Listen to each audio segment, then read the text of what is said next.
que nos grabe. Decía usted que a lo mejor la situación es más difícil aquí en los Estados Unidos. No le voy a decir que no. Además de la pandemia, además de que mucha gente no respeta las reglas y etcétera, pues es increíble, pero varios hispanos, incluidos muchos mexicanos, apoyan a Donald Trump, a pesar de que nos llamó violadores y narcotraficantes, a pesar de separar a niños inmigrantes de sus papás, a pesar de la persecución que la comunidad ha enfrentado en Estados Unidos. Yo pregunto, ¿qué onda con eso? Lo vimos desde las elecciones, pensábamos que a lo mejor eran trolls y bots, pero aquí en nuestros chats, muchas personas, sin considerar esto, muchos mexicanos, nos dicen, es que yo no me siento ofendido de que me digan violador y narcotraficante. Si te queda el saco, que póntelo. O sea, eso nos dicen en los chats, doctora. Y yo estoy anonadado al respecto. Hay algo que es indefendible en estos momentos y ese es Donald Trump. Bueno, yo estoy de acuerdo contigo en esta parte de lo indefendible de Donald Trump, pero fíjate que yo creo que este análisis que planteas nos permite ir a un punto que es bien interesante, y es que por mucho tiempo, sobre todo en el caso de Estados Unidos, un país de inmigrantes, se ha construido esta idea de que los grupos actúan por origen nacional, ¿no? Que si los irlandeses, que si los franceses, que si la comunidad judioamericana, y en fin, o sea, creo que se ha construido una idea de lo que justamente, ¿no? De estas minorías que tienen intereses compartidos, y en esencia los tienen. Digamos, históricamente y en términos de lo que se ha estudiado, hay coincidencias, pero sin embargo, creo que eso ha nublado la comprensión para poder ubicar que más allá de las nacionalidades hay ideologías. Y no tienes que irte lejos, pues cada país puedes verlo, porque cada país tiene una diversidad, digamos, en términos de cómo piensa la población, muy diversa. Y la derecha es derecha, y la izquierda o el centro lo son en cada país y se replican. Lo que ha pasado en este momento, Toño, es que como que se ha generalizado, se ha ampliado el discurso que puede tener una persona de derecha en Argentina o de derecha en Estados Unidos, más allá de su origen nacional. Dije dos países por mencionar nada más aleatoriamente, ojo. Pero creo que esto es interesante porque al final de cuentas nos estamos viendo cómo se repiten incluso los lugares comunes, las mentiras. Bueno, una cosa que es de risa loca cuando tú oyes hablar, por ejemplo, en el mismo discurso, hablar de Trump y hablar de Venezuela, y dices, a ver, ¿en dónde quedó la bolita, no?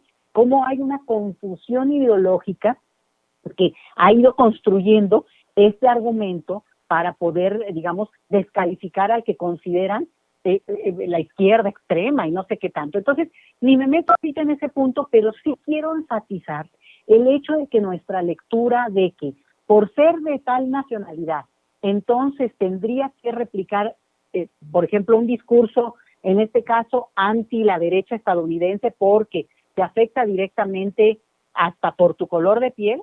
Bueno, pues lo que estamos viendo es que hay gente que no lo piensa así, pero tampoco, ni siquiera en México. O sea, muchas veces la propia élite mexicana ha sido mucho más arrasadora y ha devastado mucho más que un estadounidense sajón, digamos, de buena cuna, que cree en los derechos humanos, cree en el derecho de los países a su libre determinación. Entonces, dejemos las etiquetas de lo nacional, porque ya no nos están sirviendo. Yo creo que aquí hay una cuestión ideológica que estamos viendo cómo se articula a nivel internacional, aunque no se han dado, digamos, unos se han dado cuenta y otros no, pero a veces es muy, muy silvestre, muy primitiva, pero la realidad es que lo estamos viendo en cada país y de verdad te digo, a veces da risa porque, bueno, ¿cómo puedes tener gente que apoya a Trump desde países como México, vamos a decir, ¿no?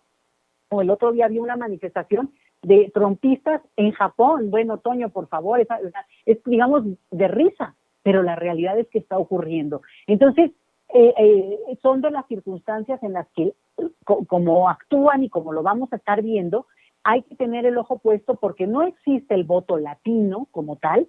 Es evidente que hay una serie de intereses, incluso de clase, de origen socioeconómico, que permiten explicarte mucho más, por ejemplo, cómo vota o cómo no votan algunos grupos, algunas comunidades, y que lo nacional o el origen nacional pues empieza a quedar como secundario en ese sentido. Entonces, para la crisis que estamos viviendo ahora con la famosa cuarentena, ¿no? Lo pones ahora en el escenario de lo que estamos viendo en el asalto al Capitolio y sí preocupa, porque frente a una crisis sanitaria, además una crisis política del país, pues que tiene relevancia e impacta a todo el planeta, Toño, y tú que estás más cerquita, pues no me dejarás mentir. Sí, no, esa es la realidad. Yo insisto con eso, para mí sigue siendo indefendible, en otro tipo de lenguaje es indefendible. Y yo quiero recordarle al público consentidor de Sin Censura quién es ese personaje. Tiene sus asegúnes, pero de que nos llamó violadores y narcotraficantes, nos llamó violadores y narcotraficantes. De que separó a niños inmigrantes de sus papitos, eso sí lo hizo. Yo no me olvido de esa grabación, doctora, que obtuvimos en Sin Censura, en la que escuchamos a agentes de la patrulla fronteriza burlarse de niños pequeños que mientras lloraban desesperados por sus papás. Imagínese usted que nos ve y que nos escucha, burlándose de los niños y todo provocado por un gobierno totalmente racista, discriminador. ¿Podemos defender a alguien así? ¿Podemos seguir hablando de un fraude? Por favor, concienticemos. Y bueno, doctora, ¿qué le parece que vamos a